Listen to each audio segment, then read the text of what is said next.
Tikman natin, first bite man.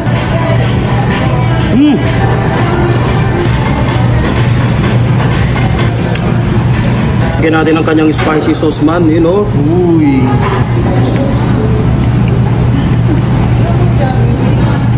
Kumain nga pala ako dito sa Mumu kasi ang pinaka main na pagkain o product nila dito ang bibimbap. Dahil ito ang pinaka main product nila, syempre titikman natin yan. At ang in-order ko nga yung pinaka pangmalakasan nila na Supreme Bibimbap na may 3 klase ng meat na chicken, pork at beef. Meron din silang Angus beef bibimbap, spicy bulgogi beef bibimbap at bulgogi beef bibimbap. Add 25 pesos, unlimited rice na. Syempre may sabaw na kasama, unlimited din. Yung sabaw nga pala is miso soup. Umorder din ako ng rice meal nila na Angus beef rice plates. Meron din silang cheesy meat rice plates. Add 25 pesos, unlimited rice na. Unlimited din yung sabaw. Sa side dish naman nila, umorder ako ng fried chicken. Pag nag-add ka naman ng plain rice, automatic naka-unlimited rice ka na. Unlimited soup pa. Ito nga pala ang kanilang menu. Post nyo na lang itong video para ma-check nyo ang mga pagkain at presyo. Located nga pala ang Mumu dito sa may Lucky Chinatown Prosperity Wing Building. Dito sa Binondo, Manila. Malapit lang din sila sa mga mall na to at dito yung entrance papuntang Mumu, House of Bibimbap. Dire-diretso lang guys, makikita nyo agad sila. Netong November lang sila nag-open kaya mag-iisang linggo pa lang sila dito. Kaya sa mga magbibinondo Manila dyan try nyo mag-food trip dito sa Mumu. May malawak at malinis silang dining area. Marami rin kayong mauupuan dito. Nandito nga pala ako sa may Binondo, Manila, dito sa may Lucky Chinatown Mall, dito sa may Prosperity Wing Building. At ang pinaka main product nga pala nila dito is mga bibimbap. Kaya ang in-order ko dito yung kanilang pinaka-overload, yung Supreme Bibimbap. You know? Tikman natin, first bite man. Ang lambot ng laman man. Lasang barbecue. Yung sauce, ang sarap. Grabe.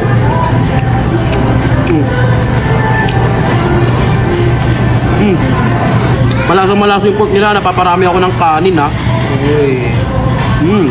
Ito naman guys, yung kanilang beef. Tikman niya natin.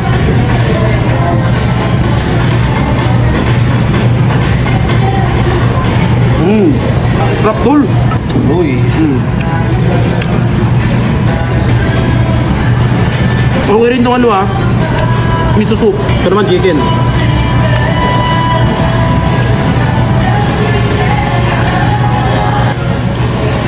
Lagyan natin ang kanyang spicy sauce man, you know. Uy, balita ko masarap daw to Ayan, natin. Ang ganda ng pagkaluto dito sa itlog man, no. Grabe No. Yan. Sobrang katas, idol. Mismo. Naluluin natin man.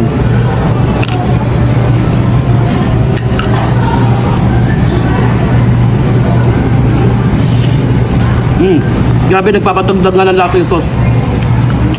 Panalo. Nag-improve, no? Although, konti lang din yung Uy, spicy niya. Although.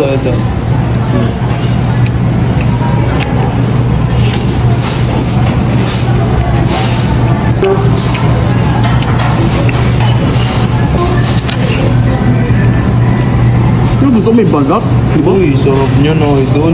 Tapos itlog.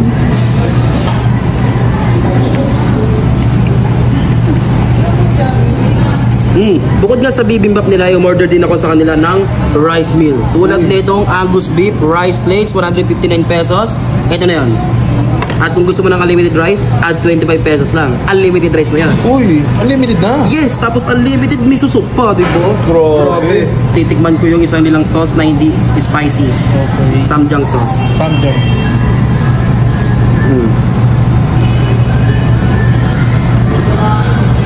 Okay na okay talaga yung sauce nila.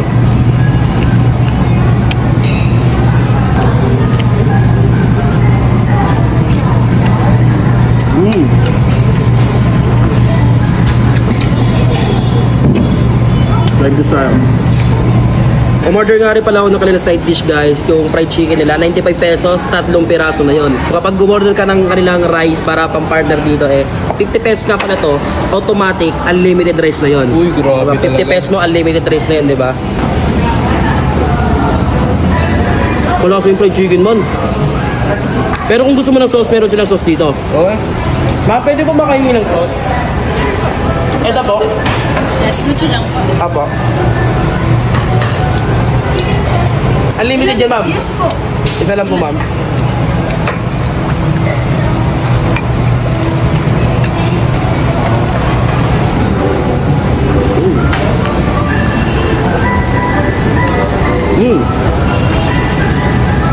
Yung mga seaweeds tsaka ano, tofu. Yun o. Aldo. Idol. Tapon-tapon, sorry.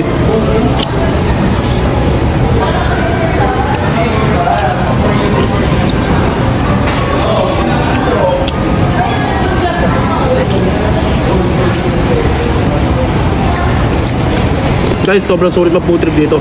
Panalo.